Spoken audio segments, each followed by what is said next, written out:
Alhamdulillah, wassalatu wassalamu ala rasulillah wa ala alihi wa sahbihi wa man walahu amma ba'd. On commence aujourd'hui le cours 61 dans le livre Al-Furqan bayna awliya ar-Rahman wa awliya al-Shaytan du Cheikh al-Islam ibn Taymiyyah avec les commentaires du Cheikh Salih al-Fawzan hafidhahullah ta'ala. Au dernier cours on expliquait certains versets par rapport à l'importance du suivi du messager sallallahu alayhi wa sallam, et on continue donc à expliquer, parce qu'on expliquait avant ça, on expliquait le fait que certains d'entre les soufis ils font des choses qui sont en contradiction avec même la fitra, parfois, puis eux, ils pensent que ça c'est un signe que la personne elle est pieuse, qu'elle n'a pas d'ego, elle n'a pas d'orgueil, elle va par exemple rester dans les endroits sales, dans les endroits impurs, elle va pas se couvrir, des choses comme ça que n'importe quelle personne qui verrait ça, qui est intelligente, elle voit que c'est pas normal. Mais eux, ils voient dans ça un signe que la personne elle est un wali, parce que on leur a donné une fausse notion de qu'est-ce que signifiait al-wilaya. Donc le cheikh il continue dans cette branche là et il dit فإذا كان الشخص مباشرا للنجاسات والخبائث التي يحبها الشيطان أو يأوي إلى الحمامات والحشوش التي تحضرها الشياطين أو يأكل الحيات والعقارب والزنابير وآذان الكلاب التي هي خبائث وفواسق أو يشرب البول ونحوه من النجاسات التي يحبها الشيطان أو يدعو غير الله فيستغيث بالمخلوقات ويتجه إليها أو يسجد إلى ناحية شيخه ولا يخلص الدين لرب العالمين أو يلابس الكلاب أو النيران أو يأوي إلى المزابل والمواضع النجسة أو يأوي إلى المقابر ولا سيما إلى مقابر الكفار واليهود والنصارى أو المشركين أو يكره سماع القرآن وينفر عنه ويقدم عليه سماع الأغاني والأشعار ويؤثر سماع مزامير الشيطان على سماع كلام الرحمن فهذه علامات أولياء الشيطان لا علامات أولياء الرحمن. Donc le cheikh il a fait une énumération et Cheikh Al-Fawzan il a même pas fait de commentaire, il a dit Al-Amr Wadih. Il a même pas fait de commentaire, il a dit Al-Amr Wadih, l'affaire est claire. Donc on va juste traduire ça puis on va continuer par la suite. Le cheikh il dit si une personne elle reste dans les saletés, dans les impuretés que Shaitan aime, elle se réfugie dans les toilettes, dans les endroits sales dans lesquels sont présents les diables, elle mange des serpents, des scorpions, ou toutes sortes de bêtes comme ça, ou bien elle écoute elle aime le cri des chiens ou toutes sortes de bêtes comme ça, des animaux qui sont comme impurs comme ça, ou bien elle boit l'urine ou des impuretés qu'aiment les diables, elle invoque d'autres que Allah, elle appelle des créatures au secours et elle se tourne vers des créatures et elle se prosterne vis-à-vis de son cheikh, elle se prosterne devant son cheikh, comme on le trouve ça souvent chez les soufis, ils se prosternent devant leur cheikh.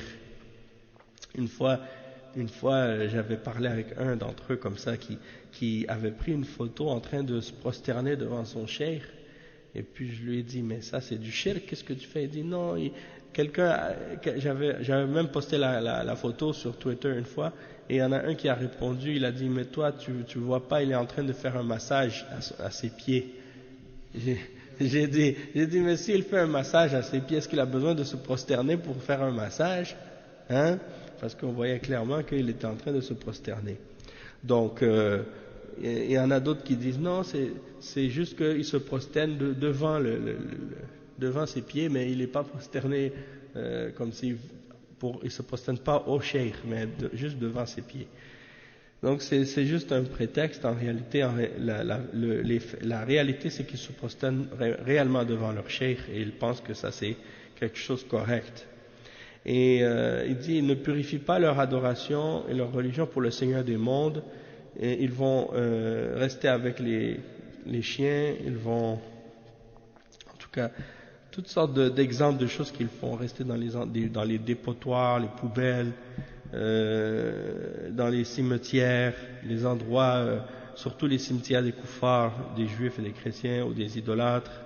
Ils détestent entendre le Coran, et quand il entend le Coran, il s'enfuit. Il préfère écouter la musique, les poèmes, il préfère entendre les flûtes du diable, hein, plutôt que d'entendre la parole du tout miséricordieux. Tout ça sont des signes de quelqu'un qui fait partie des alliés du shaitan et non pas des alliés d'Ar-Rahman, le tout miséricordieux. Le cheikh, il a dit, ça c'est clair, hein, ça c'est clair, pas besoin d'expliquer. Et c'est comme je parlais avec le frère Wadi l'autre jour, on parlait de ça, puis on discutait avec un chrétien, puis il y avait un truc que je me suis souvenu par rapport à certains groupes de soufis, et puis d'autres groupes étranges un peu comme ça qui existent dans certains pays musulmans, comme les Gnawa, puis les Isawiya, puis d'autres Turuq. Et eux, vraiment, ils adorent vraiment les shayatis, ils adorent vraiment les diables. Et ils prient aux djinns, ils leur font des sacrifices, et ils font des cérémonies. Puis quand je lisais là-dessus, j'en ai parlé souvent de ça, mais quand j'ai lu la description de leur pratique et comment ils font leurs choses, j'ai trouvé beaucoup de ressemblances avec ce que font les vaudouisants en Haïti. C'est-à-dire les gens qui pratiquent la religion vaudou, c'est presque la même chose. Et donc, quand j'ai vu ça, c'est pour dire que tu vois clairement que c'est des gens qui sont dans le shirk, dans l'égarement total. Et puis certains parmi les Haïtiens qui ont connu l'islam, parfois même certains sont tombés dans l'égarement à cause de ça et sont allés jusqu'à dire que le voudouisme venait même de l'islam. Mais en fait, c'est parce qu'ils réalisent pas que qu'est-ce que ces gens-là pratiquent, ça n'a rien à voir avec l'islam. Donc ils pensent que le soufisme c'est l'islam, ou bien qu'est-ce que ces gens-là pratiquent, hein, ça fait partie de l'islam, alors que c'est une déformation, une déviation, ça n'a rien à voir avec la religion du prophète Mohammed sallallahu alayhi wa sallam, ni celle de ses compagnons. Donc c'est très important de le comprendre, et puis de savoir que ces gens-là c'est des gens égarés. Et qu'est-ce que j'ai remarqué souvent quand on parle de ces groupes-là, surtout en Occident, c'est parce qu'ils ont été populaires à cause de leur musique, parce que c'est des gens qui sont surtout connus pour la musique qu'ils font, puis ils sont invités dans des festivals de musique mondiale, puis des trucs comme ça, hein. Mais en réalité, comme ça passe pour un groupe folklorique, mais la vérité c'est que derrière ça, il y a des croyances, il y a des pratiques, hein. C'est pas juste pour la musique, mais ils ont trouvé un moyen de faire de l'argent avec ça, alors ils en profitent en faisant passer ça pour du folklore. La même chose pour les derwiches qui tournent, hein? Je ne sais pas si vous connaissez les derwiches. Ad-derwish, ceux qui en Turquie là, je ne sais pas si c'est la tariqa burhaniya ou il y a une autre tariqa. En tout cas, ils suivent un cheikh. Et puis eux, qu'est-ce qu'ils font? Ils ont comme des sortes de jupes très très longues, puis ils tournent. Ils ont un chapeau, puis là ils mettent leurs mains comme ça, puis là ils commencent à tourner. Puis leurs jupes, elles font des cercles. Au Soudan aussi, il y en a partout de ces gens-là. Et puis, donc quand ils tournent, là, ça fait comme un truc, mais ils vont dans le monde entier faire des spectacles, des représentations comme ça. Et puis les koufars, ils vont voir ça, ils sont tellement contents, là, ils payent pour aller voir ça. Donc quand ils ont vu qu'ils pouvaient faire de l'argent avec ça, non seulement c'est de l'égarement dans la religion et des bid'a, et puis en plus, ils vont chez les kuffars au lieu de les appeler à l'islam, ils les appellent pas à l'islam, ils les appellent à la bid'a puis au shirk, et puis après, ils font des spectacles et ils font de l'argent avec, c'est toutes sortes de ce genre de pratiques bizarres, et les kuffars, c'est juste ça qu'ils aiment. Quand tu leur parles de l'islam, si tu leur parles des derwish et des trucs bizarres comme ça, ils disent ah oui, les gnawa, oui, ça c'est bien. On aime les musulmans comme ça. Mais si tu leur parles Coran ou Sunna, le Tawhid, Aqidah, suivre les messagers, non. Ça, on n'en veut pas. Hein? Allah musta'an. Donc le cheikh dit ensuite وقال ابن مسعود رضي الله عنه لا يسأل أحدكم عن نفسه إلا القرآن فإن كان يحب القرآن فهو يحب الله وإن كان يبغض القرآن فهو يبغض الله ورسوله. Donc ça c'est un hadith qui est rapporté par At-Tabarani dans Al-Kabir et par Al-Bayhaqi dans Shu'ab al-Iman selon Abdullah ibn Mas'ud radiyallahu anhu. Il dit ne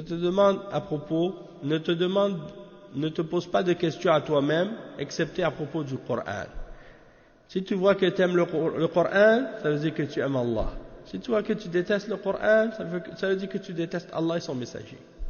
Donc c'est comme si en voulant dire, si tu veux savoir où tu en es par rapport à ta foi, tu veux te tester, tu veux te poser des questions à toi-même, tu veux savoir c'est quoi où est-ce que tu es par rapport à ta religion, et demande-toi à toi-même, est-ce que j'aime le Coran?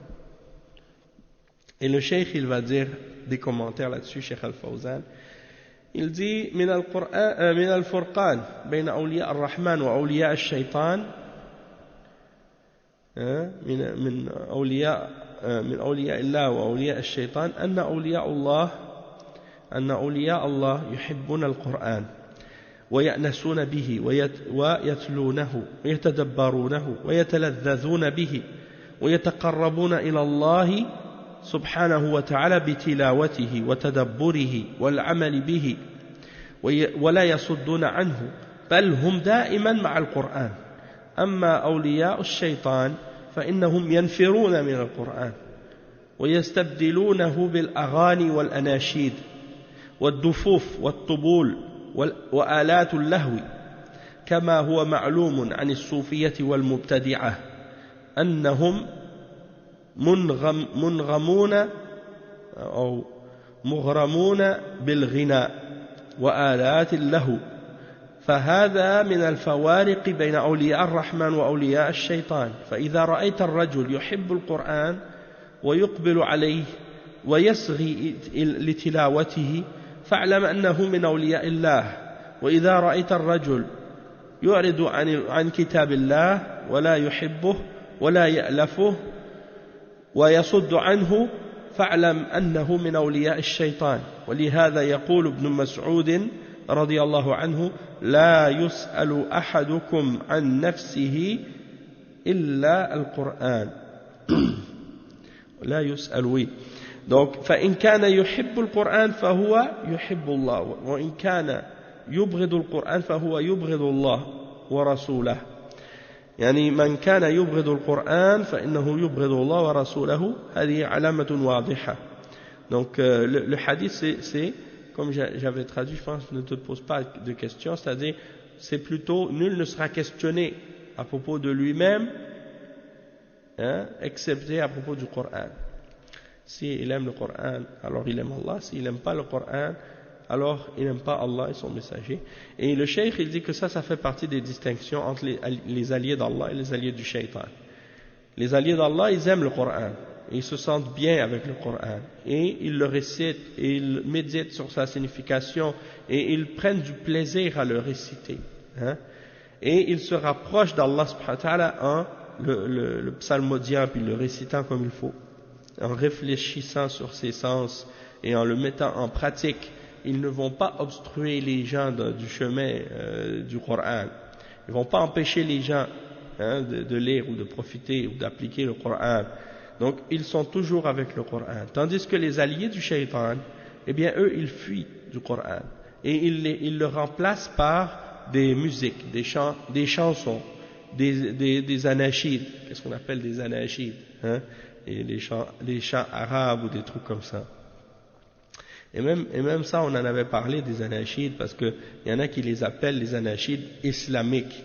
Et on avait expliqué qu'il n'y a pas d'anashids islamiques, hein, parce que à la base même, les anashids, hein, c'est pas une adoration. Donc tu ne peux pas l'appeler islamique, hein. Et de les rendre islamiques, c'est comme si tu suivais l'exemple des soufis, hein, qui eux ont inventé dans la religion d'Allah des chants religieux. Il n'y a pas de qu'est-ce qu'on appelle en islam des chants religieux, parce que c'est pas religieux. Le prophète sallallahu alayhi wa sallam, il n'a jamais chanté, les sahaba, ils n'ont jamais appris à chanter, ils n'ont jamais non plus fait ça comme dans le sens pour se rapprocher d'Allah ou comme une adoration, hein. Qu'est-ce qui est mentionné dans les hadiths lorsque les sahaba ils ont construit le Khandaq, hein? Ils récitaient des poèmes, ou ils mentionnaient des poèmes, ou quand ils ont construit la mosquée, le Masjid al-Nabawi, ils ont mentionné des poèmes et des choses comme ça. Mais il n'y avait pas de chants, c'est pas des chants. Et en même temps, c'est pas religieux, c'est des paroles, arabes, des chansons arabes ordinaires, dans lesquelles il y a des significations qui sont pas fausses et qui sont bonnes. Donc si c'était dans ce sens-là, les ulama, ils ont dit oui, c'est permis dans ce genre de situation-là. Comme par exemple les jeunes filles qui chantaient dans les fêtes de mariage, ou bien dans les fêtes de Eid, elles récitaient des chansons arabes, c'était pas des chansons religieuses, et elles chantaient avec le douf, hein, c'était les jeunes filles qui faisaient ça entre elles. Ok, et il y en a qui ont pris ces exemples-là et puis ils les ont tirés, hein, comme un élastique, hein. Ils ont vu que ça, ils ont essayé de les tirer pour essayer de l'appliquer à n'importe quoi. On dit si c'est permis pour des jeunes filles le jour d'un Eid et tout, donc dans ce cas-là, pourquoi pas, on pourrait faire des groupes de chants, faire des groupes de chansons avec toutes sortes d'instruments, puis faire des musiques religieuses, puis aller en studio, faire enregistrer ça, puis vendre ça, puis les enregistrer, puis faire des spectacles. Maintenant, c'est devenu comme ça. Tu vas dans les conventions organisées par les Ikhwan ou par d'autres groupes, eh ben, ils ont une partie de leurs conventions ou leurs séminaires, c'est de la musique. Et il y a des gars qui viennent, il y en a qui font du rap, il y en a qui chantent, il y en a qui font ouais. Et puis tu vois les jeunes, la même chose, ils crient, ouais, comme ça, les garçons et les filles sont mélangés. Et après, il y a des sessions d'autographes. Ils vont faire les autographes pour leurs vedettes, hein, pour leurs vedettes. Donc, ouais, non, ils font des selfies avec eux, pour de vrai, c'est pas des blagues. Donc, on se demande par la suite, c'est quoi la différence, hein? C'est comme, on a dit, bon, la musique des kuffars, ça c'est haram, mais donc on va se faire une musique, mais ça, on va l'appeler islamique, puis ça va devenir halal, mais c'est la même. C'est la même. Donc, c'est juste changer les étiquettes, hein? On enlève cette étiquette, on met une autre étiquette, mais c'est le même bouteille. Exactement, c'est ça le problème. Et donc, il y a une époque comme ça, le prophète sallallahu alayhi wa sallam, il a dit, les gens, ils vont boire de l'alcool, ils vont l'appeler par un autre nom. Hein? Yusammunaha bi ghayri ismiha. Eh ben, c'est ça qui se passe aujourd'hui. Les gens, ils remplacent les choses, ils mettent juste le nom islamique, ça devient halal. Hein? Donc, il faut pas se laisser tromper par le shaitan. Et c'est triste de voir que certains parmi les prêcheurs, que ce soit les prêcheurs arabes ou même francophones, ils sont tombés dans ce piège-là. Et ils ont commencé à faire des pièces de théâtre, hein, pour la da'wa.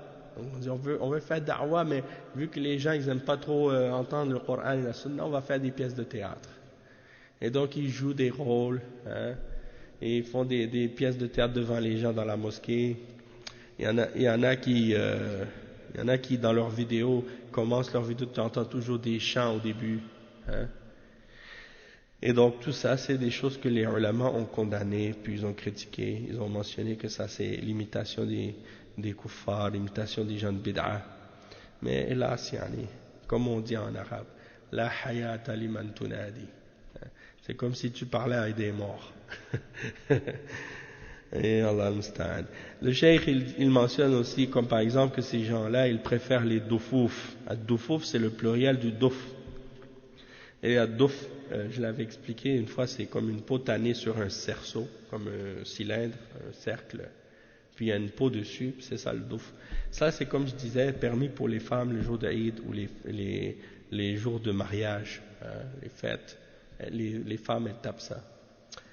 Et il y en a maintenant, ils ont fait ça, ils ont appliqué ça maintenant pour les tambours, comme les genres de tambours là, ils tapent là-dessus. Ben, une fois, j'étais invité chez un mariage d'un frère, puis j'arrive là-bas, puis là, tout d'un coup, il y en a un parmi les invités, il sort un genre de tambour là, comme ça. Hein? Hey.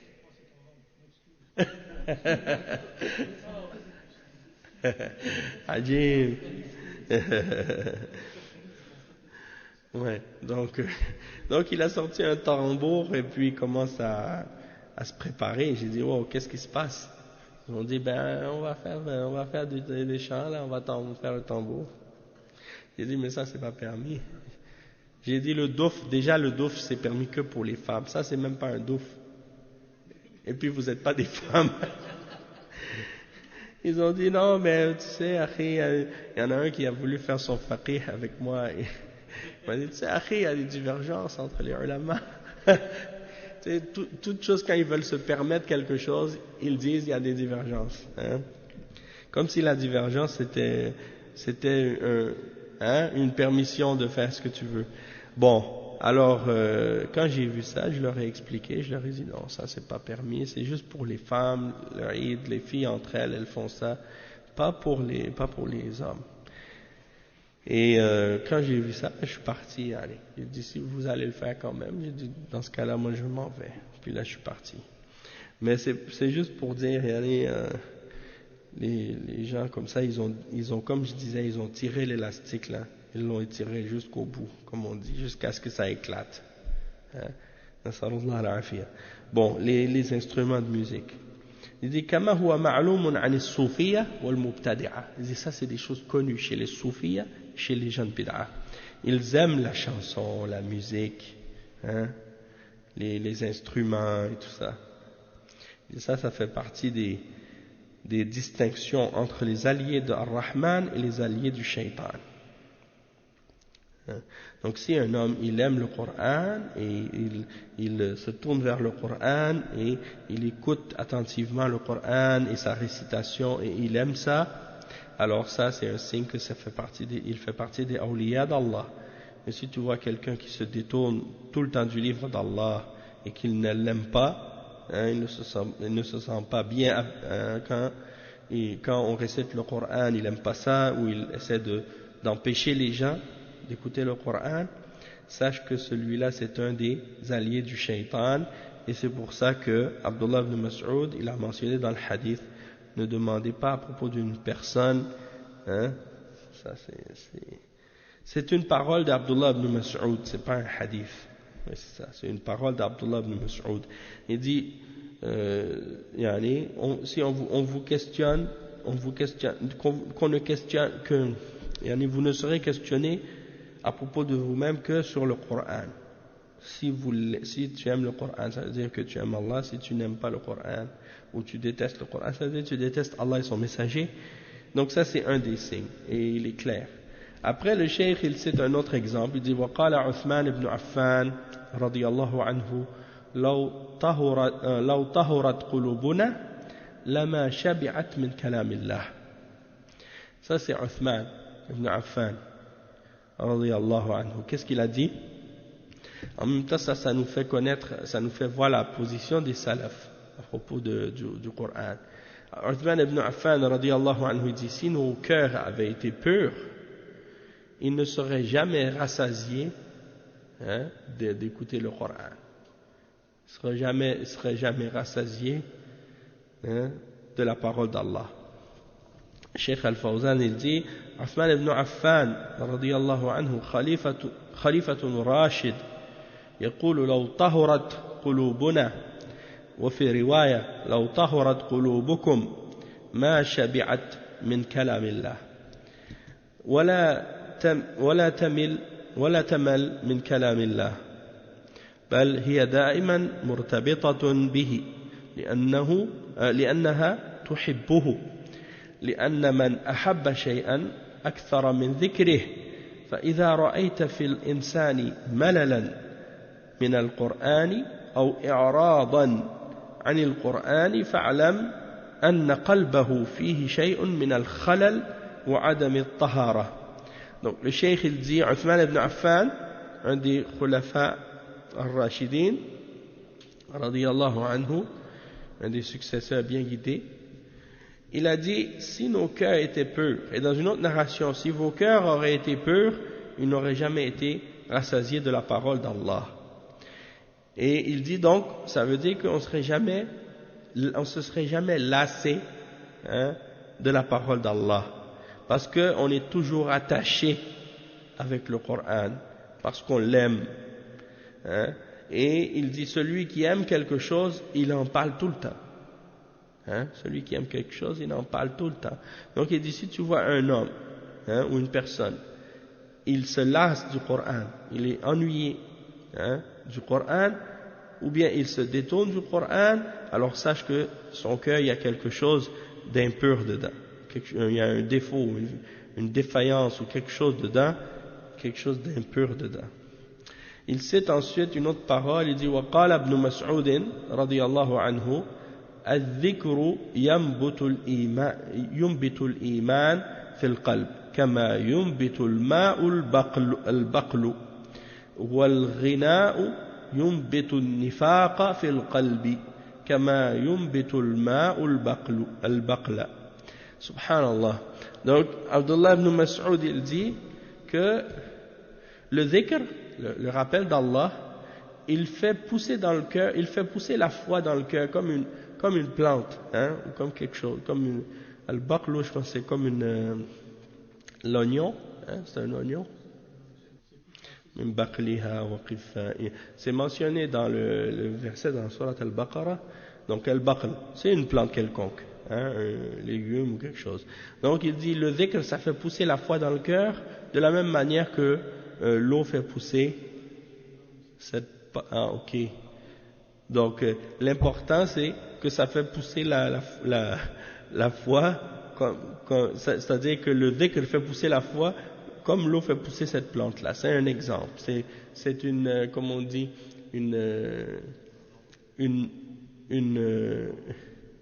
non, je voulais dire, c'est comme une métaphore. En tout cas, c'est une comparaison, disons. Et al-ghina et la musique, la musique, qu'est-ce que ça fait? C'est le contraire. Ça fait pousser, pas la foi, ça fait pousser l'hypocrisie dans le cœur. De la même manière que l'eau fait pousser cette plante-là. Allah al-Musta'an. Donc, tu vas remarquer ça. Les gens qui écoutent de la musique, et qui...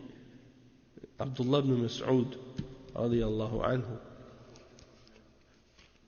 Non, c'est une parole de Abdullah ibn Mas'ud, le compagnon du prophète sallallahu alayhi wa sallam. Non, mais c'est-à-dire que lui, Ibn Taymiyyah, il l'a cité. Ouais. Mais sinon, de où est-ce qu'elle a été rapportée? Elle est rapportée par Al-Bayhaqi. Et aussi, elle est rapportée par Abu Daoud aussi. Oui. Donc, qu'est-ce qu'il dit le cheikh Al-Fawzan à propos de cette parole? Et c'est une parole qui est célèbre, celle-là. Tout le monde connaît cette parole presque. Que la musique, les chansons, ça fait pousser le nifaq, l'hypocrisie dans le cœur. Le cheikh Al-Fawzan, il dit Farqun bayna al-Qur'an wal-ghina. Parce que j'ai déjà entendu ça une fois. Il y a quelqu'un qui disait, ah, c'est comme quand je veux me reposer, quand je veux détendre mon esprit, je mets la musique classique.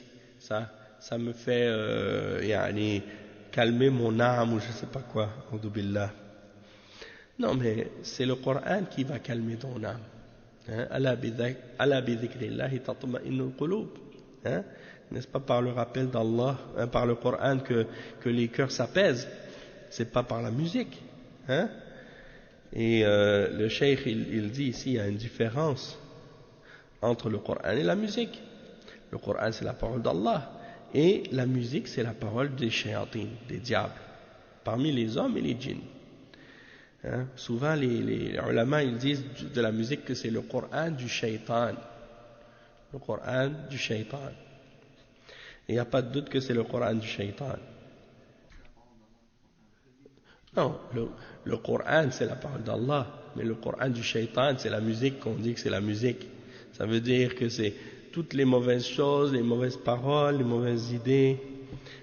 Tout ce qui se dit dans la plupart des chansons et des musiques, c'est des appels à qu'est-ce qui est haram. Des incitations au zina, des incitations au péché, des incitations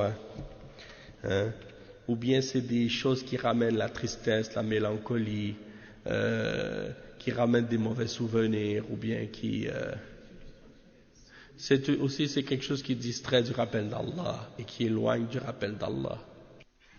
En tout cas, comme tu dis, ça me fait penser aux paroles des philosophes, ça. Peut-être si tu peux dire ça à propos de la poésie. Les ulama, ils ont dit hukm al-shi'r, hukm al-kalam. C'est-à-dire que le poème, si c'est des paroles qui sont bonnes, alors il est permis. Si c'est des paroles qui sont mauvaises ou haram, alors le poème il est haram. Ça c'est correct. Mais si tu parles de la musique en soi, c'est haram. Donc il n'y a pas de bonne musique halal, comme ils disent. Et ça c'est une chose difficile pour les kuffars. Pourquoi? Parce qu'ils n'ont pas la foi. Et parce que ils sont tellement entourés de musique dans tout ce qu'ils font. Il n'y a pas un endroit que tu vas, excepté qu'ils mettent de la musique. Dans un supermarché, tu rentres, ils mettent de la musique partout. Oui, même les ascenseurs. Tu vas chez le médecin, en salle d'attente, il y a de la musique. Partout, subhanallah. Donc ton esprit est jamais en paix. Ton esprit est jamais en paix. Et le but de ça, comme le frère Wadir il mentionnait, c'est de distraire l'esprit, de faire en sorte que les gens soient distraits par d'autres choses, qu'ils ne réfléchissent pas à Allah, qu'ils ne réfléchissent pas à leur existence, qu'ils ne pensent pas aux réalités de la vie. Donc le cheikh il dit, où est-ce qu'on était rendu?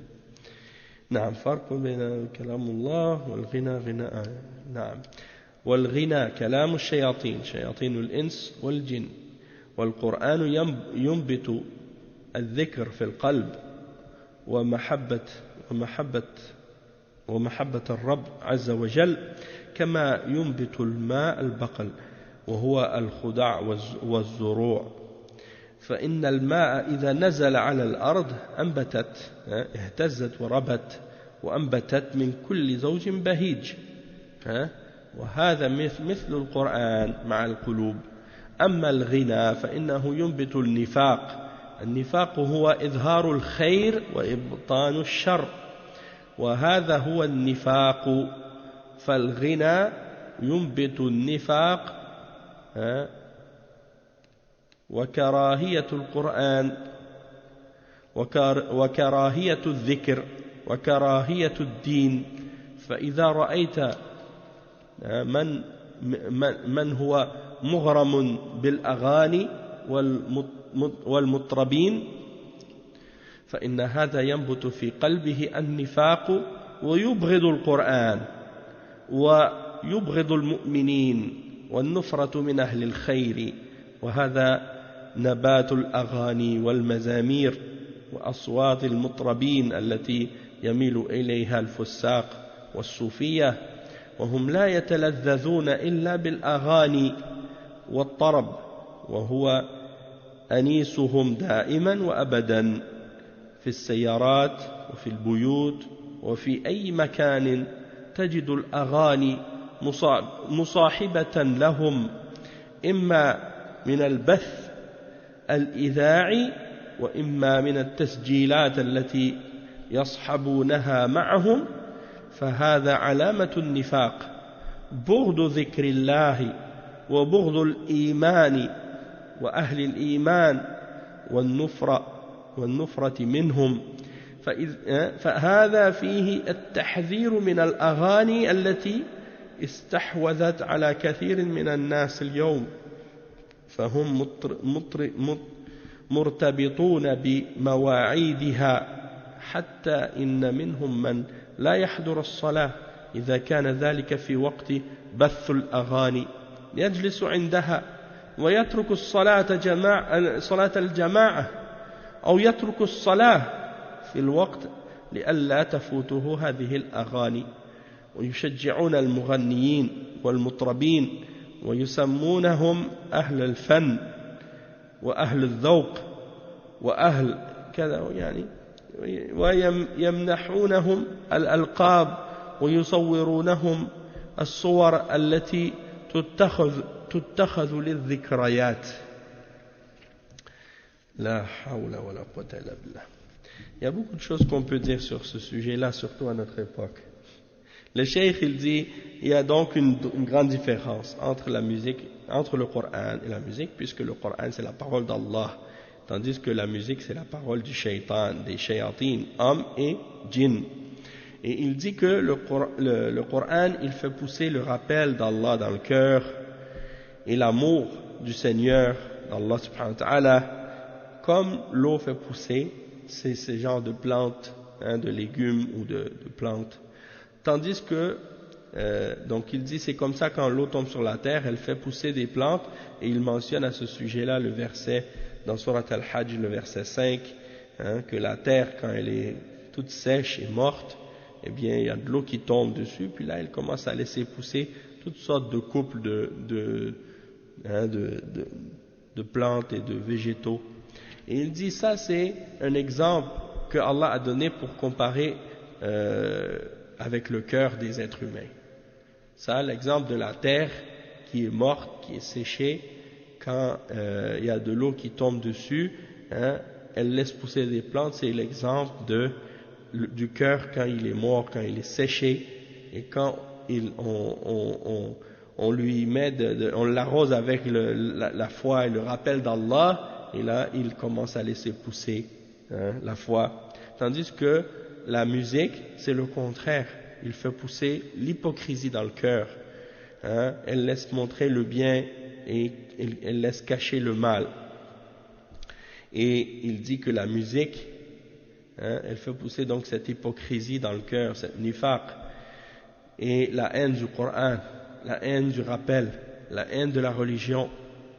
Et tu vois que les gens qui sont des amoureux de la musique et des chanteurs et des chanteuses, eh bien cette hypocrisie-là, elle pousse dans leur cœur, qui les fait détester le Coran, qui les fait s'éloigner du Coran, qui les fait s'éloigner des croyants, qui les fait fuir des gens du bien. Et ça, c'est l'exemple de ça. Subhanallah.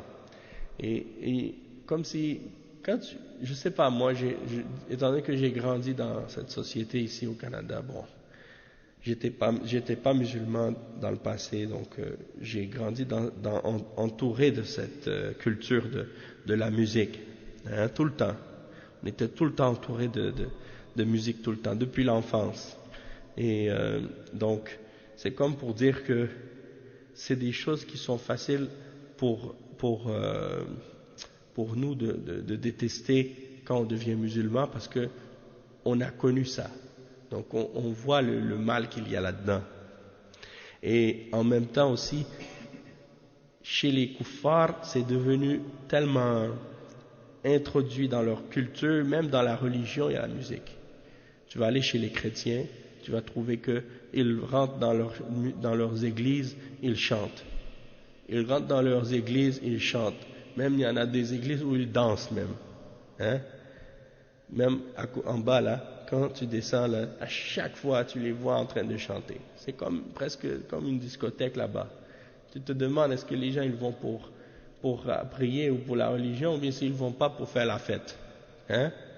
Donc quand c'est rendu à ce point-là, c'est comme ça que beaucoup de gens s'égarent du droit chemin. Et je vais vous dire une chose, peut-être que beaucoup de gens ils savent pas ça, mais beaucoup des chanteurs noirs américains qui sont très populaires aujourd'hui, ils n'ont pas appris à chanter ailleurs que dans les églises. C'est-à-dire que leur premier endroit où ils ont appris à chanter, c'était dans les églises. Et c'est comme ça qu'ils sont devenus populaires par la suite. Donc, c'est pour dire que c'est la première, le shaitan, il a réussi à s'introduire même dans leurs églises, dans leur religion. Il a réussi même à les égarer avec la religion. Et ça, c'est quelque chose que les gens ne réalisent pas. C'est-à-dire qu'ils pensent que l'égarement, c'est uniquement dans les bars ou dans les endroits où il y a du péché et de l'alcool.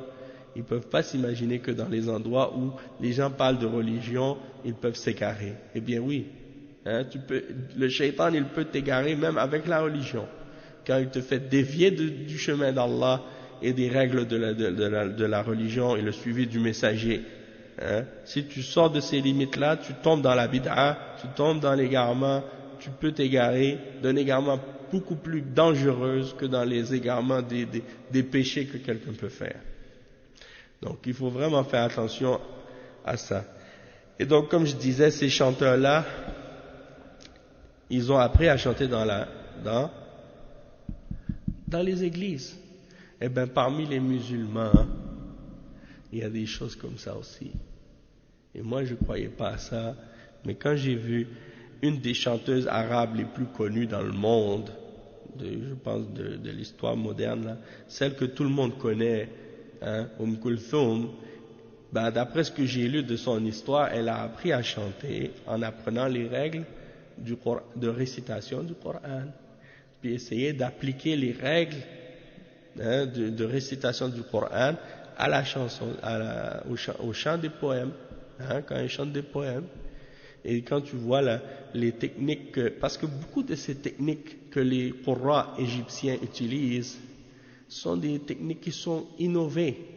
Elles n'ont pas rapport directement avec la façon dont on récite le Coran selon la sunna. Hein. Il y a beaucoup de bid'a chez les récitateurs égyptiens. Et donc, il parle de maqamat, puis de toutes sortes de trucs comme ça, là. Et donc, ces chanteurs-là, ils se sont inspirés de ça. Et cette chanteuse en particulier, c'est ça ce que j'ai lu à propos de sa biographie, qu'elle avait appris dans l'apprentissage de la récitation du Coran. Et c'est comme ça qu'elle a commencé à chanter. Donc, le shaitan, il l'a détourné, hein.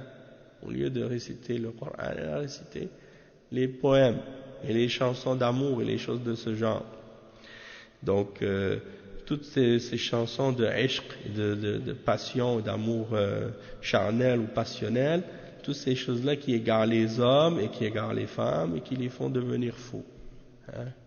Donc, tu vois les jeunes qui pensent juste à ça. J'étais en Jordanie, je me rappelle plus c'était en quelle année. En tout cas, ça fait très longtemps, plus qu'une vingtaine d'années. Et puis, on était allé prendre le petit déjeuner dans un petit restaurant, et c'était très tôt le matin. Et puis, j'ai remarqué qu'il y avait des petites boutiques qui vendent de la musique. Une petite boutique, ils vendent que des chansons, de la musique. Mais le matin, quand on passait, ils étaient en train de faire jouer le Coran. Hein? Alors, on était avec des frères, et puis il y en a un parmi eux qui était là, qui vit en Jordanie, qui dit, chaque matin, les boutiques de musique, ils commencent toujours leur journée avec le Coran. Puis le reste de la journée, ils passent la musique seulement.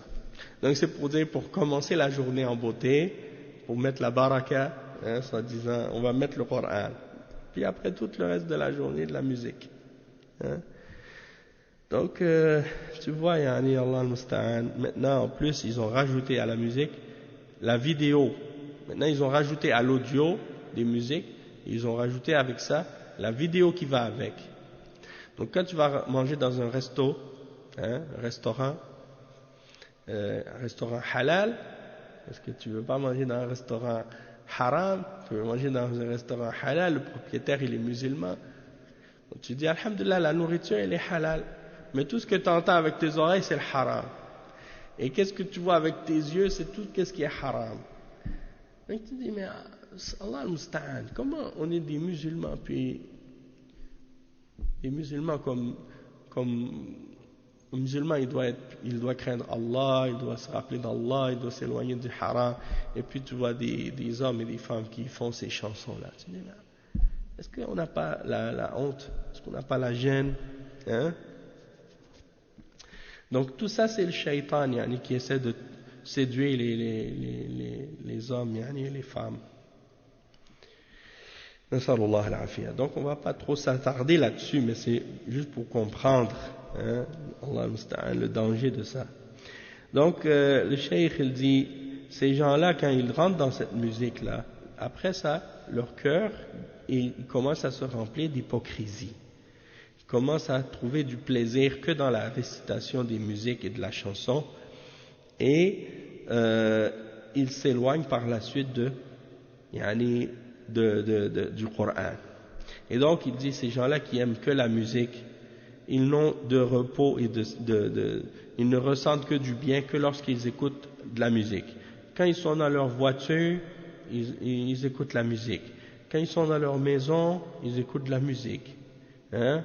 Maintenant, le cheikh il n'a pas mentionné ça, mais bon, on sait maintenant avec les téléphones, les gens ils ont toujours leurs écouteurs, écoutent de la musique 24 heures sur 24. Hein? Il n'y a pas un endroit où ils vont accepter que la musique les accompagne. Hein? Et il dit soit que c'est de la radio, ou soit que c'est de l'internet, ou soit que c'est des enregistrements qu'ils ont enregistrés maintenant avec les iTunes ou je sais pas quoi, il y a toutes les choses, hein, tu peux trouver en 2 secondes, ils te demandent les musiques du monde entier. Et donc ça c'est, le cheikh il dit, le fait que ces gens-là soient tout le temps accompagnés de la musique, ça c'est un des signes de l'hypocrisie. Et ça les fait à la longue détester le Coran et le rappel d'Allah.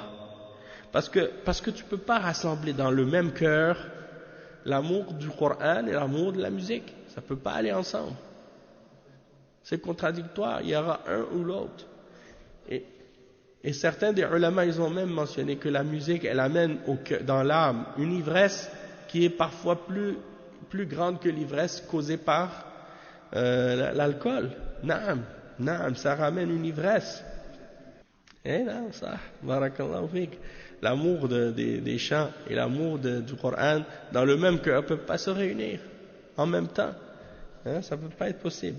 Donc, après le cheikh il dit, donc ça fait détester, ça va faire en sorte que la personne elle va détester le rappel d'Allah, détester la foi, détester les gens de la foi et s'enfuir d'eux.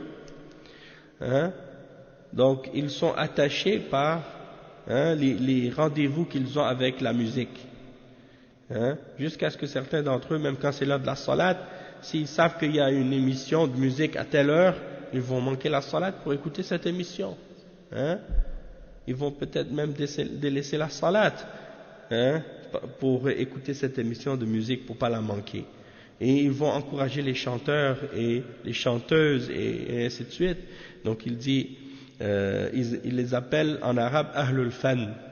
Hein? Ahlul Fan ou Ahlul Dhawq. Donc pour de vrai, Al-Fan en arabe c'est comme en français on appelle l'art. Hein? Mais pour les musulmans, qu'est-ce que c'est l'art? C'est pas la même chose que pour les kuffars. Qu'est-ce que c'est l'art? La définition de l'art chez les kuffars et la définition de l'art chez les musulmans, c'est pas la même chose. Mais pour certains, ils ont essayé de mélanger. Ils utilisent des beaux noms pour désigner des choses mauvaises, pour tromper les gens. Et c'est ça à notre époque. Les gens sont devenus des maîtres dans l'art de la confusion. hein, et du fait de mélanger les gens. T'as pas fini ton café, Harry? Ah ouais? Amène-le. Laisse-le ici. Ou bien sinon, on va le mettre là-bas. J'ai peur que tu fasses un dégât là. Barakallahu fik. Prends une bouteille d'eau, ça va te faire du bien. Naam. Donc, le cheikh, il dit donc que ces gens-là, ils sont devenus des... C'est pas pour rien que maintenant on les appelle les idoles, hein, les chanteurs, les chanteuses, les gens ils appellent des idoles. Yani asnam en arabe, hein, awthan. Bon, on les appelle aussi des étoiles. Ils n'ont rien à voir avec des étoiles, hein, mais c'est pour dire... Comment Allah subhanahu wa ta'ala guide des gens, ça c'est important. Moi quand j'étais petit là, hein, j'étais au primaire, hein, c'était ça c'était mon rêve quand j'étais en première année. Quand j'étais petit, je disais plus tard je vais devenir un chanteur. Hein? Ben oui, parce que tu grandis dans des familles comme ça, les gens ne connaissent pas Allah. Alors toi tu vois ça seulement. L'être humain, malheureusement des fois, il est dans un mauvais environnement. Il ne connaît pas Allah. Donc il est dans l'égarement. Hein? Mais quand il découvre la lumière, la guidance, la vérité, après il constate que ces choses-là c'était des chimères, c'était des bêtises. Wa alaykoum salam wa rahmatullah. Donc après il s'éloigne de ça. Hein? Il va détester ces choses-là. Donc Allah subhanahu wa ta'ala, quand il te guide, il te fait détester ce que tu aimais, de la mécréance et de l'égarement. Et il te fait aimer ce que tu détestais ou bien ce que tu connaissais pas. Donc, c'est pour dire que c'est très important pour les croyants de faire la distinction entre l'importance d'aimer le Coran et la foi et de détester la musique et les chants et les trucs des mushrikines, des kuffars, des shayatin. Ensuite, Cheikh al-Islam ibn Taymiyyah, il dit وإن كان الرجل خبيرا بحقائق الإيمان الباطنة فارقا بين الأحوال الرحمانية والأحوال الشيطانية فيكون قد قذف الله في قلبه من نوره كما قال تعالى يا أيها الذين آمنوا اتقوا الله وآمنوا برسوله يؤتكم كفلين من رحمته ويجعل لكم نورا تمشون به ويغفر لكم والله غفور رحيم. Donc le cheikh il dit que lorsqu'un homme a une bonne connaissance et bien informé au sujet des réalités de la foi cachée et intérieure et qu'il distingue entre les états qui ont rapport avec la foi en Allah et les états diaboliques, eh bien c'est parce que Allah subhanahu wa ta'ala a jeté dans son cœur de sa lumière. Et il mentionne le verset 28 dans Surat Al-Hadid. Le verset 28 dans Surat Al-Hadid. Et on va lire ensemble la traduction de ce verset. Il dit, ô vous qui avez cru. Donc c'est ça, 28. Ô vous qui avez cru, préservez-vous d'Allah et croyez en son messager pour qu'il vous accorde deux parts de sa miséricorde et qu'il vous assigne une lumière à l'aide de laquelle vous marcherez et qu'il vous pardonne, car Allah est pardonneur et très miséricordieux. Donc le cheikh il explique le verset, Cheikh Al-Fawzan, on va donc lire cette explication là, puis on va s'arrêter là. Le cheikh il dit القلب يكون فيه نور الإيمان الذي يفرق به بين الحق والباطل والهدى والضلال وبين الخير والشر وبين الكفر والإيمان وبين أولياء الرحمن وأولياء الشيطان قال عز وجل يا أيها الذين آمنوا إن تتقوا الله يجعل لكم فرقانا ويكفر عنكم سيئاتكم والفرقان هو أن يرزق الإنسان التمييز بين الأمور أمور الخير وأمور الشر وبين أهل الخير وأهل الشر ومن لم يكن عنده تمييز فإن هذا دليل على أن قلبه مظلم ليس فيه نور. Le cheikh il dit que le cœur, il y a une lumière de la foi dedans, hein? Et c'est par cette lumière qu'il arrive à distinguer et à faire la différence entre la vérité et le faux, la guidance et l'égarement, le bien et le mal, la mécréance et la foi, les alliés d'Ar-Rahman, c'est-à-dire Allah, et les alliés du Shaitan.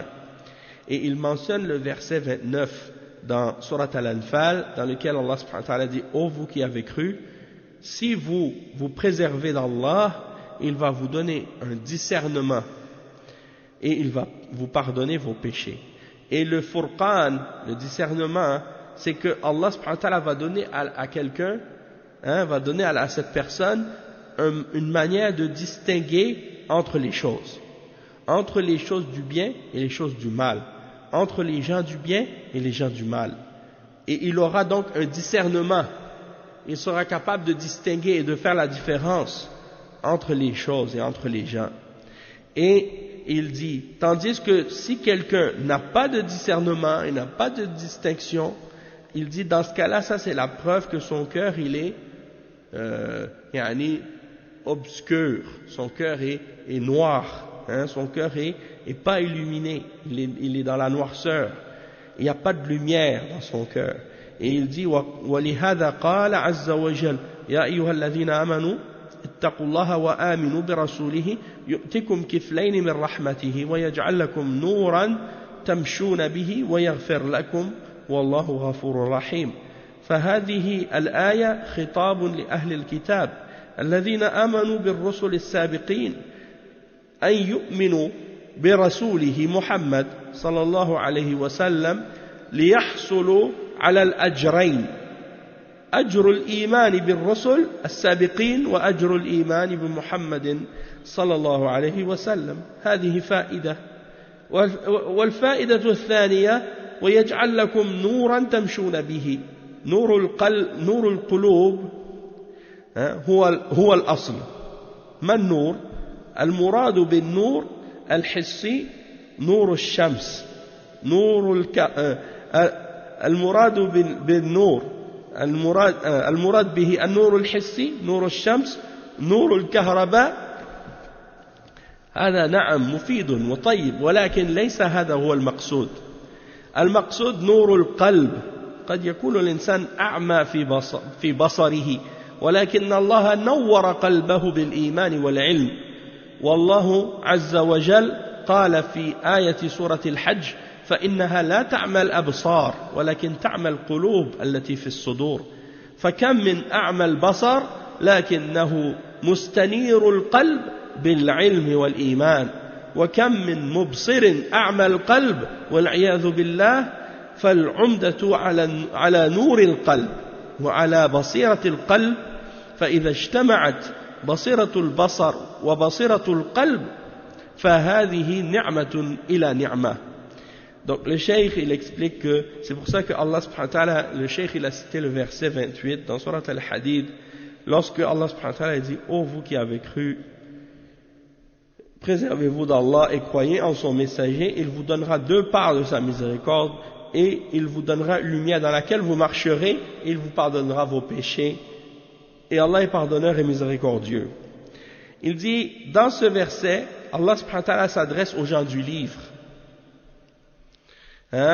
ceux qui ont cru au messager précédent, et Allah il leur dit si vous croyez en le messager, il leur ordonne, il dit croyez en son messager, il dit ô vous qui avez cru au messager précédent, préservez-vous d'Allah et croyez en son messager, acceptez la foi en Muhammad sallallahu alayhi wa sallam.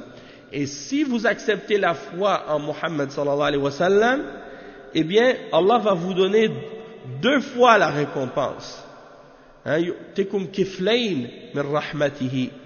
C'est-à-dire que vous allez obtenir la récompense d'avoir cru au messager précédent et en plus la récompense d'avoir cru en Muhammad sallallahu alayhi wa sallam. Donc si Allah subhanahu wa ta'ala nous a guidés à l'islam, on était chrétien avant, si quelqu'un était juif avant ou bien était chrétien avant, puis il nous a guidés à l'islam, et qu'on meurt sur l'islam, et ça c'est ce qu'on espère et qu'on souhaite, eh bien Allah subhanahu wa ta'ala va nous donner le double de la récompense.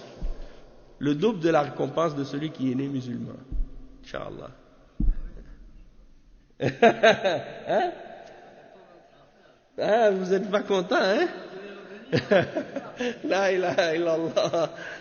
Non. C'est comme Allah subhanahu wa ta'ala, il dit, ذلك فضل الله, hein? هذا فضل الله يؤتيه من يشاء. Hein? Donc, il dit, nous on aura donc, Inch'Allah, on espère, le double de la récompense. Donc ça c'est un des bienfaits, hein, d'avoir accepté la foi en Muhammad sallallahu alayhi wa sallam.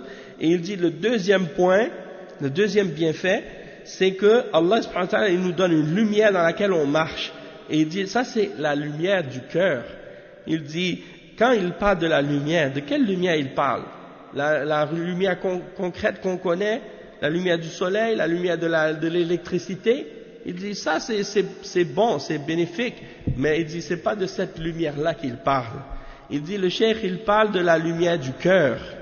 Il dit quelqu'un il peut être aveugle, hein, il voit pas avec ses yeux sont pas, ils fonctionnent pas ses yeux. Mais Allah il lui donne la lumière dans son cœur avec la foi et la science. Et donc, il arrive à voir la distinction entre le bien et le mal, le droit chemin, et il sait distinguer entre l'égarement et la guidance, et ainsi de suite. Comme Allah subhanahu wa ta'ala dit dans le verset 46, dans Surat Al-Hajj, il dit, ce ne sont pas les yeux qui sont aveugles, mais ce sont les cœurs qui sont dans les poitrines. C'est ça qui s'aveugle.